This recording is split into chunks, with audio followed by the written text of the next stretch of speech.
How would you feel if I told you the Trojan War was real? I know, sounds crazy, right? But stick with me. In the first episode of this series, I'm going to be discussing the Mycenaean Greeks as well as the contemporary world it existed in.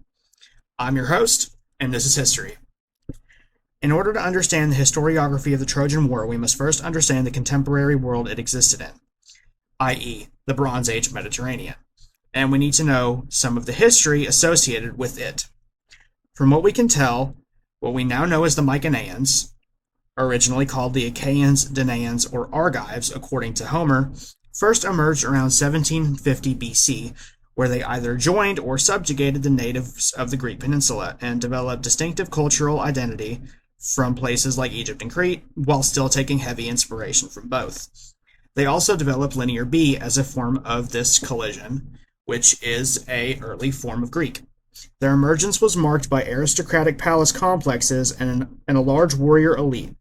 While it took a century or two for the Mycenaeans to get going, when they did, they developed large settlements from down in the Peloponnese all the way up to Thessaly. These settlements built giant defensive walls around their cities, which later classical and Hellenistic Greeks attested to the giant cyclops, hence the term Cyclopean walls. The palaces, much like the Minoans, were built to handle a myriad of tasks, from administration and commerce to weapon and food storage. The palace's central feature was a megaron, or a giant banquet hall, like we hear about from our good old pal Homer. Another major part of Mycenaean culture was elaborate burials for their elites, as seen with the grave circles and later Tholos tombs. Among the artifacts found by Heinrich Schliemann when he was excavating the sites was a solid gold death mask, which Schliemann, quite dramatically, insisted was Agamemnon's. One problem. Assuming it's not a forgery, the gold dates back to nearly 400 years before the Trojan War supposedly took place.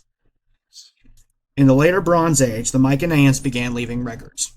While mostly storage and warehouse records, we have gathered familiar names, such as Poseidawo, Poseidon, Atana, Athena, and Diwo, Zeus. While Hades and Aphrodite weren't mentioned yet, we can see nearly all 12 Olympians even this far back. And while Zeus was, at times, referred to as Wanaka, or Wanox, meaning king, it is more often given to Poseidon, suggesting Poseidon was the chief god, not Zeus.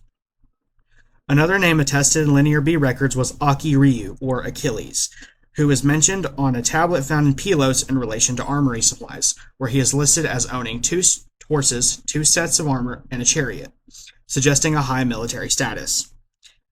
This evidence for Achilles brings us nicely into another piece of evidence for the Trojan War, the Tawagalwa letter, a letter from 1200 BC from the Hittite king Hatsuli II to the king of Ahiawa, referring to the lands of Achaea where the Mycenaeans lived.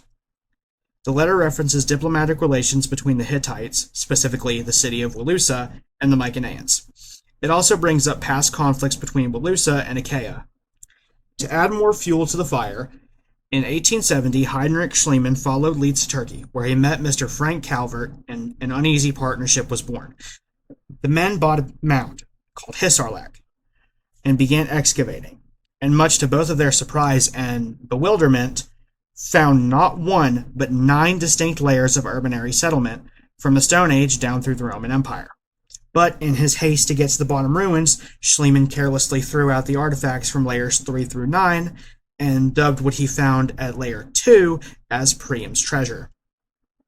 The only problem was, the layer was nearly 1,200 years older than when the Iliad would have taken place. Luckily, over the years, many competent archaeologists have excavated the other layers of Troy, and found that the most evidence for the Trojan War comes from layers 6 through 7. What was found in these layers was burn and earthquake damage, Mycenaean arrowheads, as well as sling stones and bodies found all over the ruins.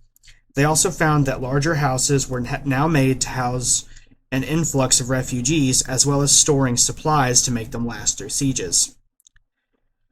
We will likely never know for sure what happened back then, but it's always fun to speculate. And that's history.